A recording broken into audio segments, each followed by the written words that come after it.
से हम लोग बिहार में अब कूच कर जाएंगे और आने वाले दिनों में एक बड़े रन की ओर हम लोग अग्रसर हो रहे हैं। लक्ष्य हम सबका है 400 से ज्यादा सीटें जीतने का। प्रधानमंत्री आदरणीय नरेंद्र मोदी जी के इस लक्ष्य को गठबंधन के तहत हम तमाम साथी मिलकर हम लोग जीतेंगे, ये विश्वास है। उम्मीदवारों की सूची, प्रत्याशियों के नाम पर चर्चा चल रही है। कुछ नामों का सुझाव बिहार संसदीय बोर्ड के द्वारा आया है, उस पर भी आज चर्चा हुई है। पर मुझे लगता है अगले 2 से 4 दिन में तमाम नामों पर सहमति बन जाएगी। 5 सीटों के प्रत्याशियों के नामों पर सहमति बन जाएगी और 4 से 5 दिन के भीतर उसकी घोषणा भी कर दी जाएगी।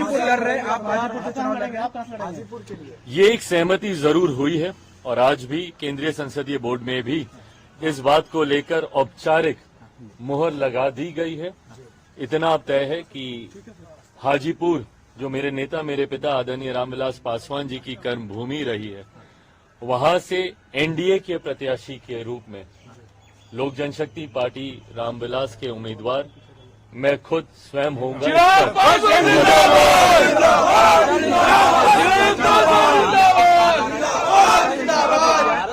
वो आपके खिलाफ चुनाव लड़ेंगे गठबंधन से या भाई बिल्कुल स्वागत है।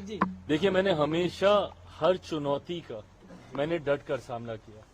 ना मैं किसी चुनौती से कभी घबराया, ना कठिन विपरीत परिस्थितियों में ना मैं कभी विचलित हुआ।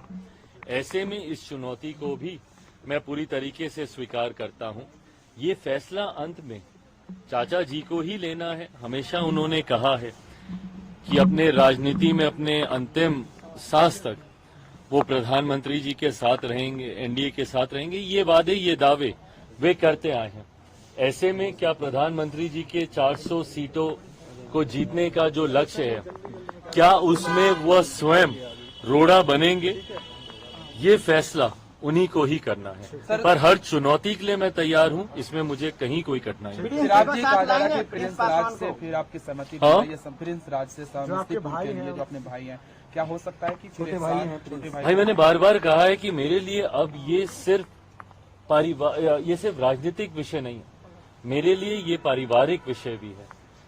ये फैसले ऐसे फैसले हैं जो राजनीतिक दृष्टि से पार्टी को ही नहीं लेने हैं, बल्कि पारिवारिक दृष्टि से परिवार के सदस्यों को भी लेने हैं। ये वो फैसले हैं जिसमें तकलीफ मेरी माँ, मेरी बहनों, मेरे भाइयों को, मेरे जीजा जी को, मेरी फुआ फूफा जी को, परिवार के हर एक सदस्य को इससे तकलीफ हुई है।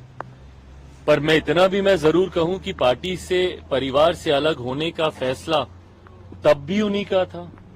आज परिवार के साथ पुनः कोई जुड़ना चाहता है, नहीं जुड़ना चाहता है, आज भी ये फैसला उन्हीं का ही रहेगा।